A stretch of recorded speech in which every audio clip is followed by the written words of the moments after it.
All right, you ignorant pigs, put down your crack pipes and your beer bongs. It's time for ATTN's Night at the Movies. This night's offering from Beyond the Pit is Amityville 2, The Possession, 1982, directed by Damiano Damiani, starring Burt Young, Jack Magnar, Diane Franklin, and James Olsen. Written by Tommy Wallace and Dardano Secchetti, based on the novel Murder in Amityville by Hans Holzer. Let's check it out.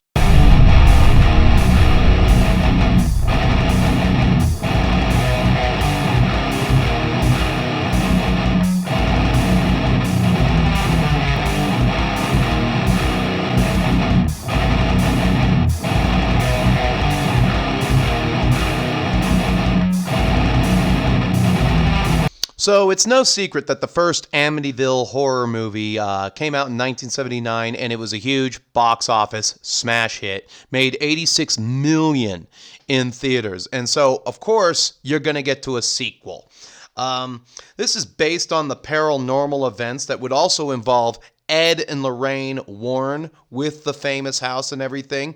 28 days after the Lutz family fled the house, Mr. Lutz decides to meet Ed Warren in a pizza parlor, and he just hands him the keys. Didn't say anything, just handed him the key to the Amityville house, and got in his car and drove away, as the story goes. The Warrens investigated this house. During this investigation, they said that the house was demonically infested, all right?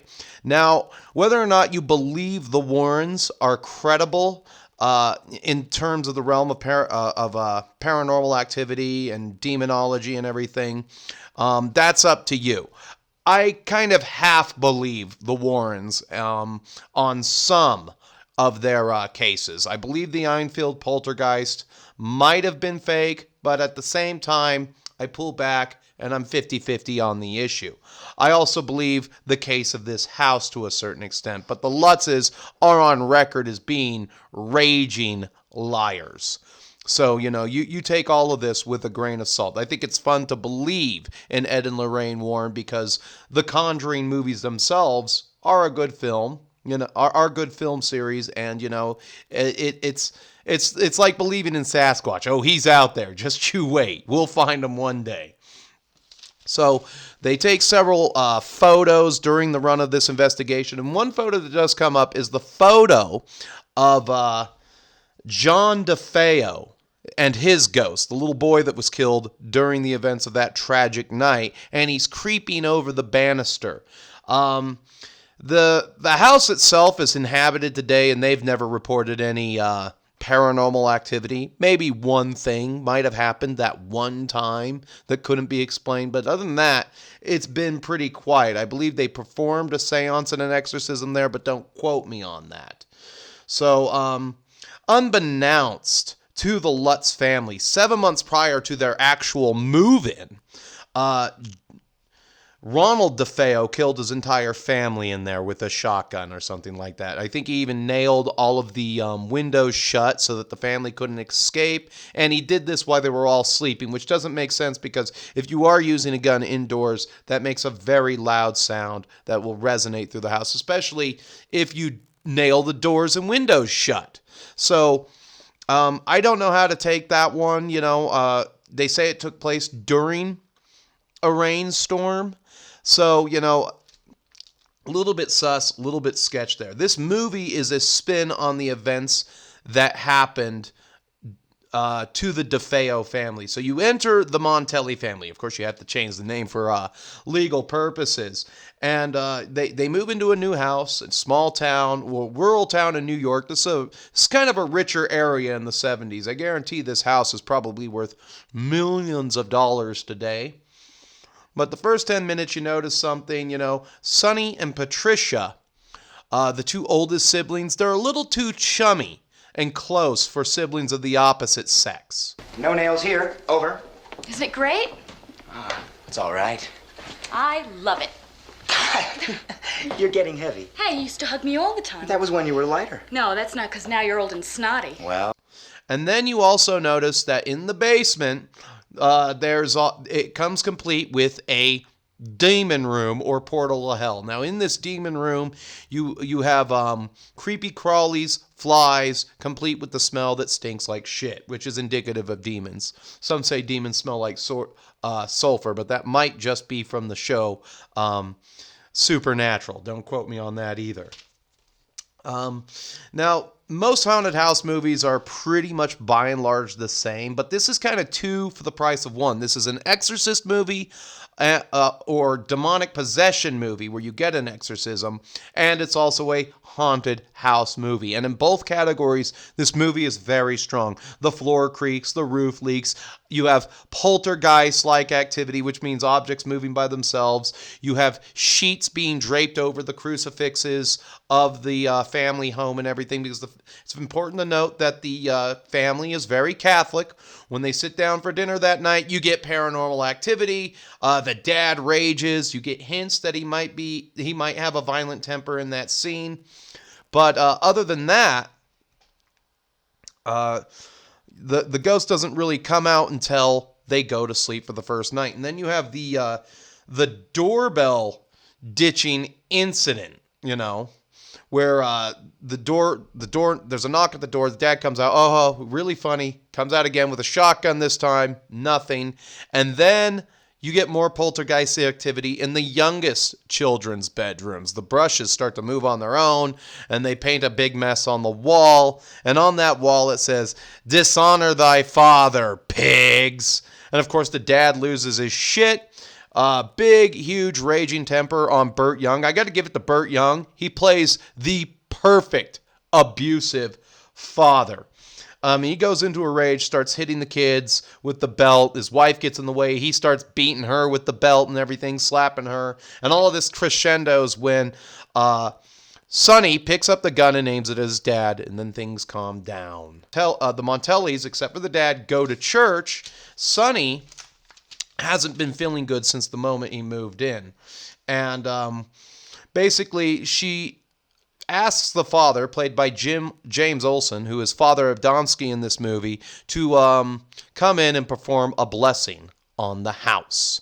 And as Father Adamsky is doing his blessing and blessing the house and everything, because things haven't been right since they moved in. The Montelli family has been fighting and at each other's throat. And with all the fighting and everything, it kind of signifies that if you abuse your kids, they might act out in other ways. Hence, Sonny and Patricia's weird relationship. But as he's blessing the house, he shakes the hand of the son, and there's a ruckus in the kitchen. The littlest kids get blamed for it again. The dad's temper comes out, and the father leaves. And then when he's going to his car, he gets in. He sees that his Bible has been torn up by the entity on that property. And he immediately knows that something is wrong. The wife threatens to leave the husband if they do not go to church and apologize for their behavior to the priest. So they do this, and while the family's gone, basically this is when Sonny is possessed, about 30 minutes into the movie, and it's a very intense sequence, and I really give it to Jack Magnar, who was said to be aloof from the rest of the cast. And horror movie sets are described as being probably the best sets to be on, because everything's usually moving pretty swimmingly. Everybody's having a good time. Everybody's finding their place, and there's usually no bad vibes, whereas in comedy, drama, action, a lot of bad vibes. Nothing fun happens in those movies. So you notice that once he's possessed, he goes off the deep end even quicker than the dad in The Shining. And he goes into Patricia's room and successfully seduces her like he's ordering a pizza. You know, Trish, I think that you are probably the most beautiful girl in the world. Oh, probably? You're not sure? Huh? I'm sure. Now, this scene didn't sit well with test audiences. It didn't sit well with critics. Roger Ebert gave this movie gave it a 2-star review and said it was better than the first Amityville Horror, but he still didn't like the movie. And when Roger Ebert doesn't like a movie, that means you really got to go see this movie, especially if it's a horror movie. And then they have this incest scene where he successfully seduces her. And it pushes an icky button, but it doesn't push a full icky button like in Henry, Portrait of a Serial Killer, or Blood-Sucking Freaks. It doesn't go full ick. It's got some artistic tactfulness to it. And the next scene is Patricia confessing to Father Adamsky about the sex that's being done to hurt God. She leaves the confessional and everything, and he knows it's her. He just doesn't know how to approach a delicate situation because she says she's having sex with a friend. All right. And, of course, the priest, being the priest, says that you need to save yourself for marriage. And, you'll be happier that way. So I think the big reason for the incest between Sonny and Patricia is, one, Patricia has a feeling of isolation from years of abuse that has been brought on by her father, and only her older brother has been there to console her. So there's no concept of taboo feelings brought on by years of abuse from the father. There's no concept of that taboo thing there. Then this incest relationship progresses until the mom finds out. And I guess this is also hitting another button with audiences and critics alike. And then you later learn that when she kind of got the itch, that she wasn't ashamed of this fling that had been going on between her and her brother. And then there's finally the scene where the priest is able to go back to the house and he's able to perform a blessing finally. And during that blessing, there's some paranormal activity. First he sees blood, then he doesn't see it. The blood comes out of his, they have a sprinkler for holy water. It comes out of that when he drops it and everything. And this is just the demon or entity inside the house messing with the priest. And he knows that he has to go right to his chancellor, which is above him because he's probably the head of his parish. He goes right to his boss above him and he says, I need permission to perform an exorcism. And there's this really interesting scene between him and his boss where he says, I thought I saw a ghost once and I moved too quickly, and you need to take it slow.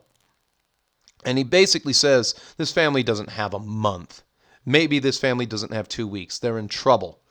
And he's rebuffed from performing an exorcism because normally you need credible proof, and then it might not be you, the priest of the family, that performs the exorcism. He mentions that in order to perform the exorcism, a priest has to have the certain strength of character, much like the old priest and the young priest relationship in the Exorcist. There are very few exorcists inside the Catholic Church. This is still a pretty guarded thing. They just don't dish that shit out like candy because it could make the church look bad, which in some cases it has. Other cases might have been more credible. So finally there's a night where the sister thinks that something might happen, and she calls Father Adamsky and he's not there. This crescendo during Sonny's birthday where they were singing happy birthday to him and the demon speaks to him, because sometimes the demon is given lines in this movie. I don't want to spoil too much of it.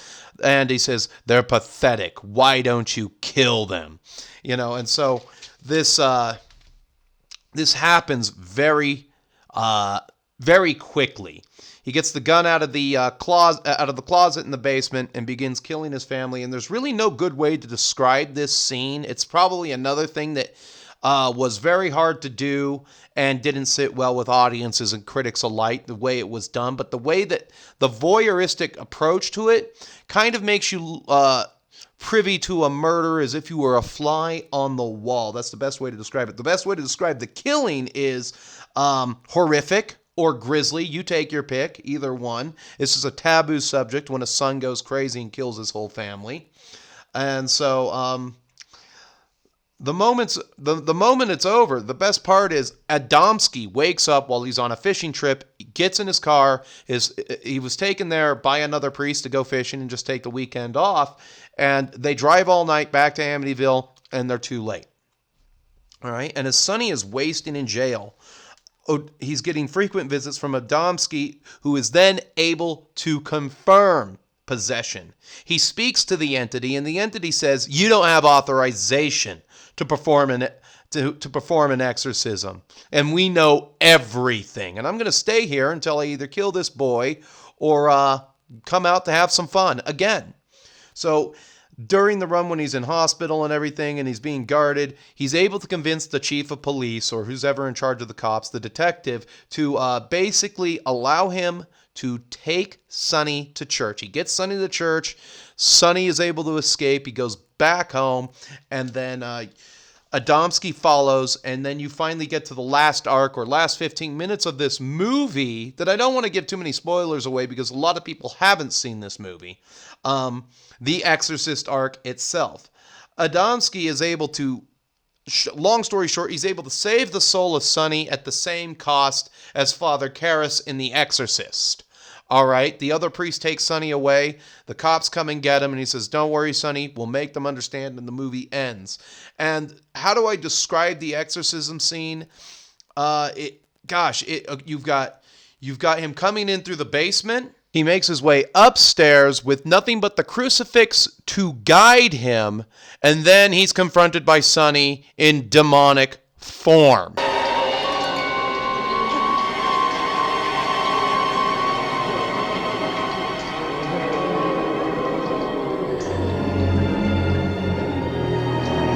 Dear God, let your powerful strength force the serpent to release your... He who commands you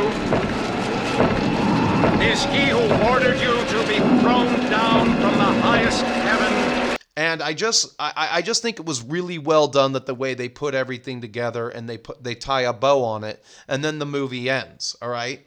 Now, if you watch the credits, Ed and Lorraine Warren were also credited as demonology advisors to this film. And then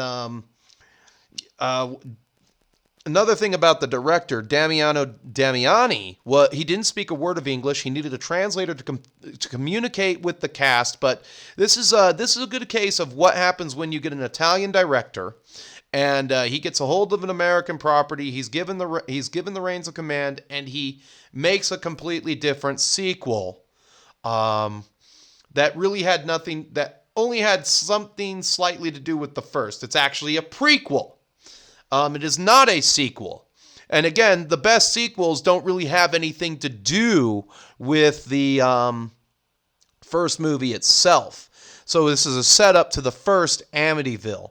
Not the Ryan Reynolds one, but the 1979 one. And that's kind of been the theme during this this Halloween's Monster Fest, is that you have haunted houses, you have Indian burial ground, not to mention you have demonic possession, and you have families moving in to these haunted houses, So we've had 3 haunted house movies in this entire Monster Fest, with the exception of Brides of Dracula. You had families moving into houses, or you had people investigating haunted houses. You had possession, demonic activity, and or people and animals coming back from the dead, all tied into Indian burial ground in one neat bow. But enough of that. Let's get to those Slayer Pit totals. We have 5 dead bodies, poltergeist activity, brushes, writing messages on the walls, dishonor thy father, pigs.